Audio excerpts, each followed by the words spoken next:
Today I posted a short about self-awareness, and it looked like this. It was like what it is, how to achieve it, what will be the results, and I would like to talk more about it. And I think in blocks, so I have a notebook with blocks on my thoughts. Like I literally take an idea and just break it down in lists.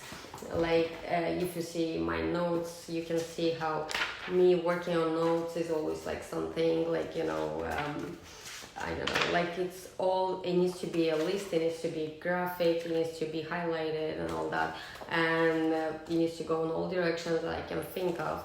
So why do I use this system? I use this system because it's really, really easy for me to achieve my goals. You see, when you have a goal, it's too complex. It's too complex for us to actually achieve it.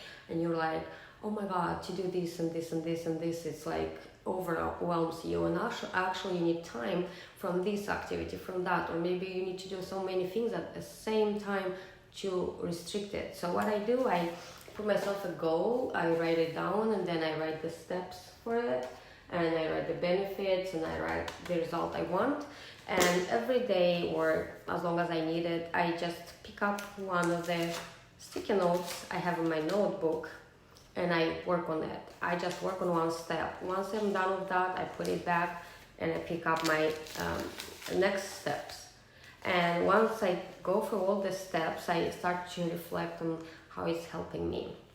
And when I do that, for example, if something didn't work out the way I planned, or it's not working for me quite in the way I thought it will, then I start to think about that specific thing. What exactly didn't go right, or what was I doing wrong?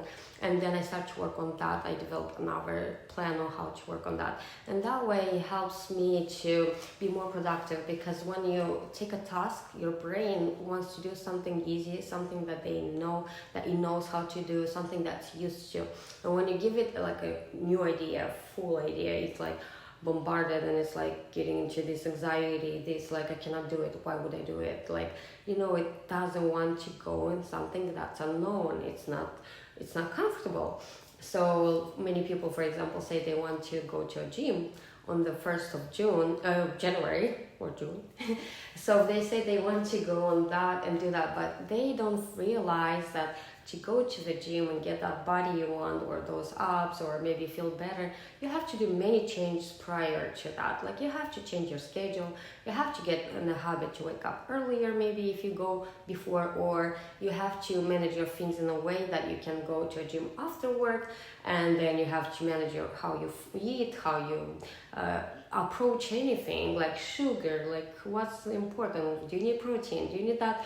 People don't realize that. They just put a thing on their calendar that I'm going to a gym. So they go for a week, they get tired, and they're like, oh no, I'm gonna go to my donut and TV watching. So that's what is important. It's important to break your goal into steps and work one step at a time until you can manage it. And I promise you, it's going to be slower, and maybe not of the results you want right away, but it's going to build your character, it's going to build your habit, and you're going to get there just because you build these blocks. It's like, if you want to go, for example, to the second level of a house, you're not gonna just fly there, you cannot just jump there, you're gonna take one step at a time until you reach the second floor. This is how it works with habits.